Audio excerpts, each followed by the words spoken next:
මම දැන් ඔබ මේ සමාදන් වෙච්ච ශික්ෂාපද 17 එකින් එක විග්‍රහ කරනවා. මේ ශික්ෂාපද 17 තේරුම් ඔබ හරියාකාරව දැනගෙන සිටිය යුතුයි. ඒ ශික්ෂාපද 17 තේරුම හරියාකාරව ඔබ පූර්ණේ කළ යුතුයි. මනසින් දරා ගන්න. පානාතිපාතා වේරමණී සික්ඛාපදං සමාදියාමි කියලා ශික්ෂාපදයක් ඔබ සමාදන් වුණා. ජීවිතාන්තයේත් එක් රහතන් වහන්සේ පරපණ නැසීමෙන් වෙන්ව පරපණ නැසීම අතහැර බහා තැබූ දඬු මුගුරු ඇතිව බහා තැබූ දැල්ලුගුල් ආයුධ ඇතිව පාපයට ලැජ්ජා ඇතිව බිය ඇතිව දයාවට පැමිණ සියලු ප්‍රාණ භූතයන් කෙරෙහි හිතානුකම්පීව කටයුතු කරයි.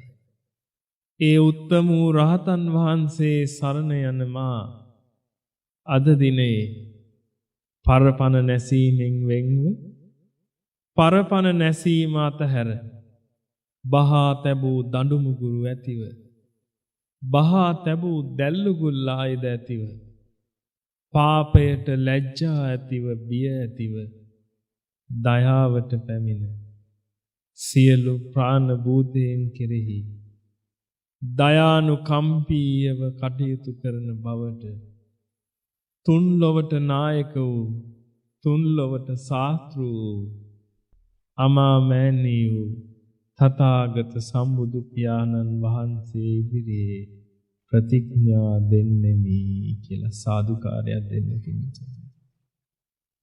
එහෙමනම් ඔබ අද දිනේ පරපණ නැසීම කයින්වත් වචනයෙන්වත් හිතින්වත් පණ කියලා කියන්නේ පින්වතුනි සාමාන්‍ය ජීවිතේ නම් තව කෙනෙක්ගේ ජීවිතය. අද ඔබ ඊට වඩා ශ්‍රේෂ්ඨ තත්වයක ඉන්න උත්තමාවියක්. අද පණ කියලා කියන්නේ තව කෙනෙක්ගේ ප්‍රාණයක් කියලා කියන්නේ පින්වතුනි තව කෙනෙක් නැගී සිටින දෙයක්. තව කෙනෙක් ගොඩනගපු දෙයක්. එහෙනම් ජීවිත විතරක් නෙමෙයි. පරපණ අද ඔබ ඒ ප්‍රාණය වශයෙන් ඒ සියලු දේ අඩංගු කරගන්න. තව කෙනෙක් ගොඩනගපු දෙයක්. තව කෙනෙක් ගොඩනගපු කීර්ති නාමයක්. තව කෙනෙක්ගේ පුද්ගලත්වයක්. ඒ සියලු දේ අද ඔබ පණ ලෙස සලකනවා. එහෙනම් පින්වතුනි පරපණ නැසීම අද ඔබ නොකළ යුතුයි. වචනයෙන් හෝ කයින් හෝ හිතින් හෝ තව කෙනෙකුට නිന്ദා අපහාස වන ලෙස හිතුවොත් කිව්වොත් කළොත් ඔය ශික්ෂාපදය බිඳෙන්න පුළුවන්. හරිම සියුම් වීදුරුවක් වගේ මේ ශික්ෂාපදය ආරක්ෂා කරන්න. ඔබ දයාවට පැමිණෙන්න සියලු ප්‍රාණ භූතයන් කෙරෙහි හිතානුකම්පීය වෙන්න. තමන්ගේ හිත කම්පා කරගන්න සියලු ප්‍රාණ භූතයන් කෙරෙහි අද මගෙන් වදින හුලම් පොදක් හෝ වේවා අන්නේකට හිංසාවක් පීඩාවක් නොවේවා. දෙවනි ශික්ෂාපදය අදින්නා දානා වේරමණී සික්ඛාපදං සමාදියාමි. මේ ශික්ෂාපදය අනිත් දවස්වලට සමාදන් වෙන විදිහට නෙමෙයි අද සමාදන් වෙන්නේ. ජීවිතාන්තයේත් එක් රහතන් වහන්සේ නොදුන් දේ ගැනීමෙන් වෙන්ව නොදුන් දේ ගැනීම අතහැර දෙන දෙයක්ම ගන්නේ දුන් දේහිම බලාපොරොත්තු ඇතිව පිරිසිදු ආත්ම පරිහරණයෙන් යුතුව වාසය කරයි. ඒ උත්තරීතර රහතන් වහන්සේ අනුකරණය කරන මා අද දිනේ නොදුන් දේ ගැනීමෙන් වෙන්ව නොදුන් දේ ගැනීම අතහැර දුන් දෙයක් කියලා සාදු කියන්නේ. අද දිනේ ඔබට නොදුන් දෙයක් ගැනීමට අයිතියක් නැහැ. ඔබ නොදුන් දෙයක් ගත්තොත් මේ ශික්ෂාපදය පිළිදෙනවා. දෙනකන් බලාපොරොත්තු ඇතිව ඉන්න. ඒ උත්තම වූ තථාගතයන් වහන්සේ සම්බුද්ධ රාජ්‍යයට පත් වෙන්න ඉස්සෙල්ලා දුෂ්කර ක්‍රියා කරන සමයේදී තමන්ගේ ගහ යටට වැටිච්ච ඵලයක් විතරයි වැළඳේ. එහෙව් උත්තමයන් වහන්සේගේ ශ්‍රාවක දරුවෝ වන ඔබ වීරිය තුල වාසය කරන්න. ඔබට පිනට ඒ දේවල් ළඟට ලැබේ. තුන්වෙනි ශික්ෂාපදය අබ්‍රහ්මචර්යා වේරමණී සික්ඛාපදං සමාදියාමි.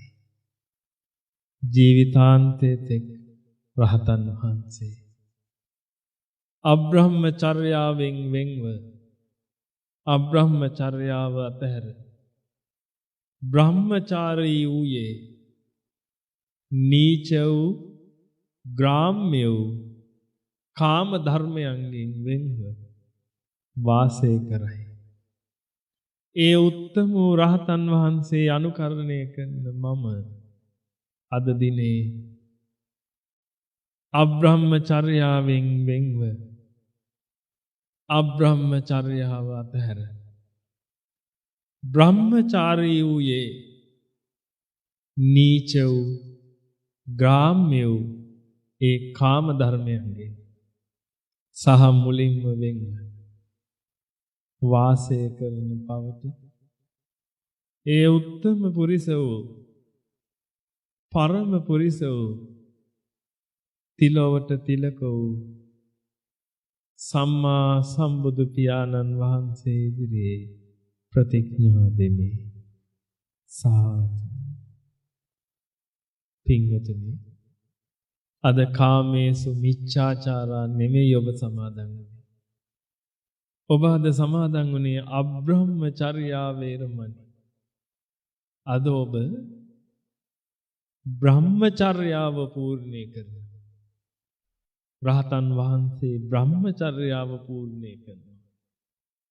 බ්‍රහ්මචර්යාව පූර්ණේ කරනවා කියන්නේ පින්වතුනි, සියලු කාම ධර්මයන් කෙරෙහි සිත පිහිටවන්න නැතුව ඉන්නවා. පරිහරණය නොකර ඉන්නවා. ඇසෙන, පෙනෙන, විඳින, දැනෙන මෙන්න මේ සියලු දෑ කෙරෙහි පරිහරණය නොකර ඉන්නවා. ඇහෙන ඒවා ඇහෙච්චාවේ. පෙනෙන ඒවා පෙනෙච්චාවේ. දැනෙන ඒවා දැනෙච්චාවේ. මට නැවත නැවත දැනගන්න, මට නැවත නැවත අසා ගන්න, මට නැවත නැවත බලා ගන්න වටින දෙයක් මේ ලෝකේ නෑ. මෙන්න මේ මානසිකත්වයෙන් යුතුව අද දිනේ කටයුතු කරන්න. සප්ත මෛතුන්යෙන් වෙන් වෙන්න. සප්ත මෛතුන්‍ය කියලා කාරණා 7ක් තියෙනවා. මේකෙන් යම් ප්‍රමාණයක් කොහොමටවත් සිද්ධ වෙන්නේ නැහැ. නමුත් යම් ප්‍රමාණයක් සිද්ධ වෙන්න පුළුවන්. සප්ත මෛතුන්යෙන් එක කාරණාවක් තමයි ස්ත්‍රියකට පුරුෂයෙකුත් පුරුෂයෙකුට ස්ත්‍රියකුත් ආකාරයට මේක හිතා ගන්න. ස්ත්‍රීන් විසින් කරන ඇඟ නෑවීම, අත්පා පිරිබැඳීම, ඒ ආදී මිහිරි කටයුතු විඳීම හා ඒවාට කැමති වීම අද දිනස්තරේ ඔබ තුලින් සිදු විය යුතු නැහැ. ස්ත්‍රීන් හා කවටකම් කිරීම, මුකුළු පෑම, සිනාසීම, ඔවුන්ගේ ඇඟේ හැපීම ආදී කටයුතු කිරීම අද දිනේ සිද්ධ විය යුතු නැහැ. ස්ත්‍රීන්ගේ රූප ස්වභාව බලමින් ඒ මේ තන ලස්සනය, සොඳුරුය, කාමුකය, ප්‍රියකරය ආදී වශයෙන් මෙනෙහි කිරීම සිදු විය යුතු නැහැ. ස්ත්‍රීන්ගේ හඬ ඇසෙද්දී ඒ හඬ මොනතරම් මියුරුද නැවත නැවතත් අසන්න ලැබෙනවා නම් කොච්චර දෙයක්ද ආදී වශයෙන් සිටීම අද දිනේ සුදුසු නැහැ. පෙර තමන් ස්ත්‍රීන් හා කටයුතු කරපු ආකාර, කෙලිසෙල්ලම් කරපු ආකාර, කවටකම් කරපු ආකාර, උසුළු විසුළු කරපු ආකාර සිතමින් ඒ වායේ මිහිර විඳීම අද දිනේ සුදුසු නැහැ. පස්කම් සැප විඳින අනෙක් පුද්ගලයන් දිහා බලලා ඒ දේවල් හිතින් මවාගෙන අනේ මටත් ඒවා විඳින්න තියෙනවා නම් යයි සිතීම අද දිනේ සුදුසු නැහැ. රක්නා වූ මේ සීලයෙන් බලයෙන් මතු දිව්‍ය ආත්ම ලැබී ඒ දිව්‍ය ආත්ම තුලදී මේ පස්කම් සැප මනාකොට විඳින්න ලැබේවා කියලා ප්‍රාර්ථනා කරගෙන කටයුතු කිරීම. හිතින් ඒ කටයුතු දිහා මෙනෙහි කිරීම අද දිනේ සුදුසු නැහැ. මෙන්න මේ කියන සප්ත මෛතුන්ගෙන් වෙන් වෙලා කටයුතු කරන්න.